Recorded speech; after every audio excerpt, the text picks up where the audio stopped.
ዓለም የገባውን ለውጥ የማይገባን ሰዎች ምክንያቱም እንደሆነ ልንገራችሁ። ሁለት ቤተሰቦች አሉ ገጠርና ከተማ የሚኖሩ። የገጠር ተወልዶ ያደገው ልጅ ቤተሰብ ጥየቃ ከተማ ይመጣል። ከተማ መጥቶ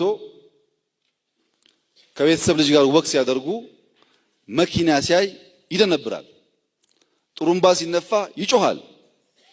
ፎቅ ሲያይ ቆሞ ይቀራል። መኪና ከሩቅ እየመጣች እንደሆነ ሲያይ ለመሻገር ይፈራል፣ አይሄድም። ከተሜው ፋራ ያይስቅበታል፣ ያልገባው ሞኝ ያይስቅበታል። ከአንድ ወር በኋላ ከተሜው ገጠር ይሄዳል።